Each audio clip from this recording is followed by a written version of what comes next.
Welcome to Sarhad Yunani Tibia Medical College.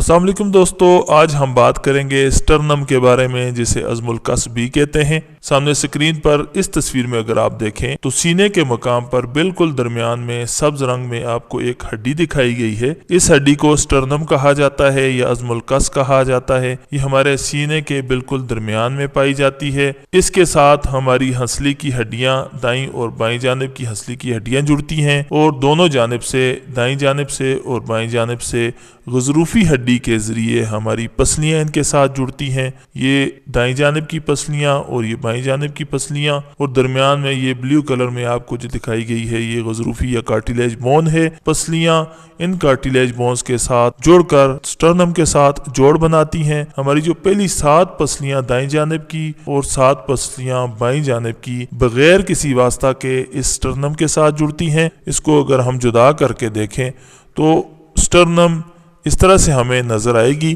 اس کے 3 حصے ہمیں نظر آتے ہیں۔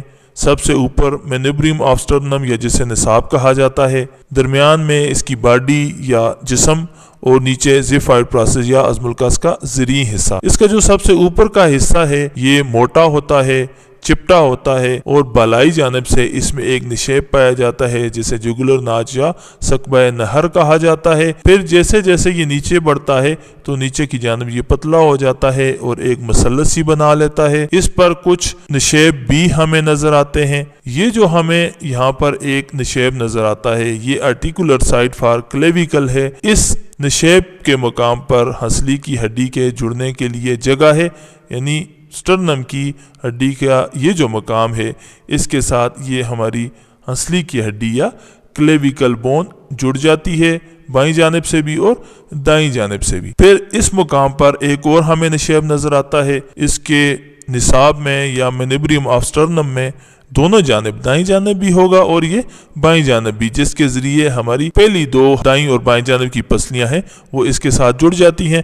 یعنی یہ جو مقام ہے وہ یہاں پر اگر آپ دیکھیں تو سٹرنم کے دونوں جانب ہمیں نظر آئے گا، اس سے دائیں جانب اور بائیں جانب کی دونوں پسلیاں اس مقام سے جڑ جاتی ہیں۔ اب باڈی میں اگر آپ دیکھیں تو باڈی میں آپ کو 1، 2 اور 3 یہاں پر کچھ ابار نظر آتے ہیں جنہیں ٹرانسورس ریجز کہا جاتا ہے یا عظم القصب پر آڑے خطوط انہیں کہا جاتا ہے، اور اس کی باڈی کی جو بیرونی سطح ہے یہ چکنی ہوتی ہے اور باہر کی جانب تھوڑا ابری ہوتی ہے، جبکہ اس کی جو پچھلی سطح ہوتی ہے وہ مکہر یا نشیب نما ہوتی ہے۔ اس کی جو دائیں اور بائیں جانب ہوتی ہیں یہ بایاں کنارہ اور یہ دایاں کنارہ، تو ان دونوں کناروں پر پسلیوں کے جڑنے کے لیے کافی سارے ہمیں یہاں پر بیضوی شکل کے نشیب سے نظر آتے ہیں۔ ان نشیب دار فیسٹس کے ذریعے ہماری تیسری سے چھٹی پسلی ہے وہ ان مقامات سے جڑ جاتی ہے، جبکہ جو 7ویں پسلی ہے وہ اس کا کچھ حصہ اس کی باڈی کے ساتھ اور کچھ حصہ اس کے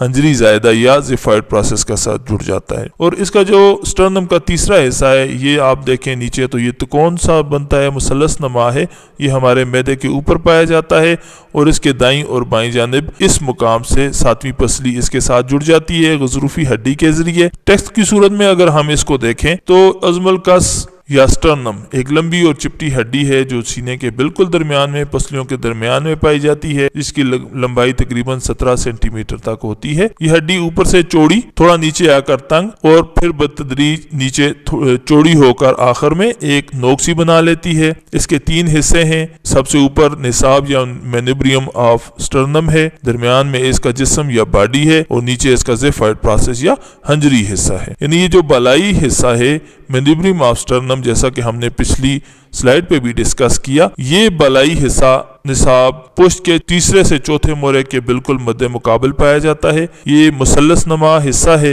بالائی جانب سے زیادہ موٹا اور چپٹا ہے، جبکہ نیچے کی جانب سے یہ تنگ ہو جاتا ہے، اور اس کی یہ جو سطح ہے یہ نشیب دار اور چکنی ہوتی ہے۔ اس کا جو نچلا کنارہ ہوتا ہے وہ بیضوی شکل کا اور کھردرا سا ہوتا ہے، اور اس کے دائیں جانب اور بائیں جانب پسلیوں کے جڑنے کے لیے اور ہنسلی کی ہڈی کے جڑنے کے لیے نشان پائے جاتے ہیں۔ پھر اس کا جو جسم ہے یا جو باڈی ہے، یہاں سے لے کر یہ جو حصہ ہے یہ نسبتاً